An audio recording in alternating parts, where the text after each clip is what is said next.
নমস্কার বন্ধুরা, আমার চ্যানেলের নাম কাকুরি কিচেন। আমি আবার আপনাদের কাছে হাজির হয়ে এসেছি একটা রেসিপি শেয়ার করার জন্য।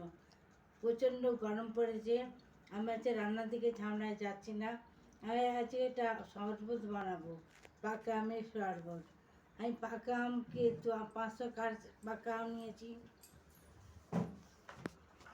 500 আমকে ভালো করে ধুয়ে নিয়েছি, এই গেটার দিয়ে গেট করে নিয়েছি। গেট করে নিয়ে দিয়েছি বরফ, চাটের শরবত করার জন্য, চাটের শরবত করার জন্য বরফ নিয়েছি। বরফ নিয়েছি, দিয়েছি একটু সাদা নুন 1 চামচ, এই চামচের 1 চামচ, এই চামচের 1 চামচ বিট লবণ দিয়েছি, এই চামচে 2 চামচ গোলমরিচ দিয়েছি, ধনে জিরে গুঁড়ো 1/2 চামচ করে 1 চামচ, আর দিয়েছি চিনি।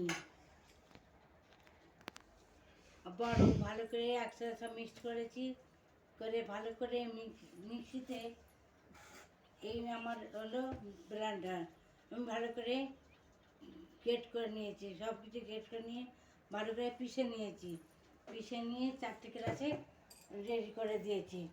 বন্ধুরা, আপনার বাড়িতে কোনো গেস্ট যদি আসে, কিংবা ছেলে মেয়ে স্কুল থেকে আসে, অথবা হাজব্যান্ড যদি অফিস থেকে আসে, সবাইকে এই রেসিপিটা সার্ভ করতে পারবেন।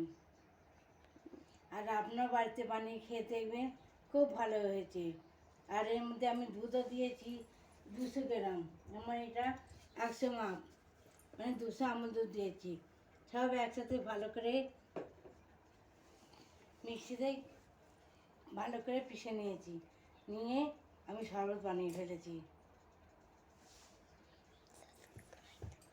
খেয়ে দেখো।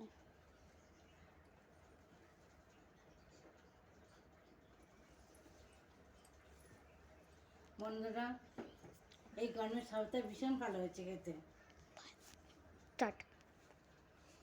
বন্ধুরা, ভালো তো এমনিই হয়েছে, কিন্তু গরমে আরও ভালো হয়েছে এই ঠান্ডা শরবতটা খেতে। আর আম পানার শরবত আমি আগে বহুবার করেছি, আবার আমি এই বছরে 4-5 বার হয়ে গেছে খাওয়া। আর রেসিপিটা যদি আপনাদের ভালো লেগে থাকে, তাহলে দয়া করে লাইক, কমেন্ট, শেয়ার, সাবস্ক্রাইব করে দেবেন। আপনারা তো সবাই দেখেন আমার রেসিপি, কিন্তু কেউ লাইক, কমেন্ট, শেয়ার, সাবস্ক্রাইব করেন না। কিন্তু যদি একটু লাইক, কমেন্ট, শেয়ার, সাবস্ক্রাইব করে দেন, তাহলে ভালো হয়। আমি আরও অনেক শরবতের রেসিপি করে দেখাবো। আজকের মতো বিদায় নিলাম, টাটা।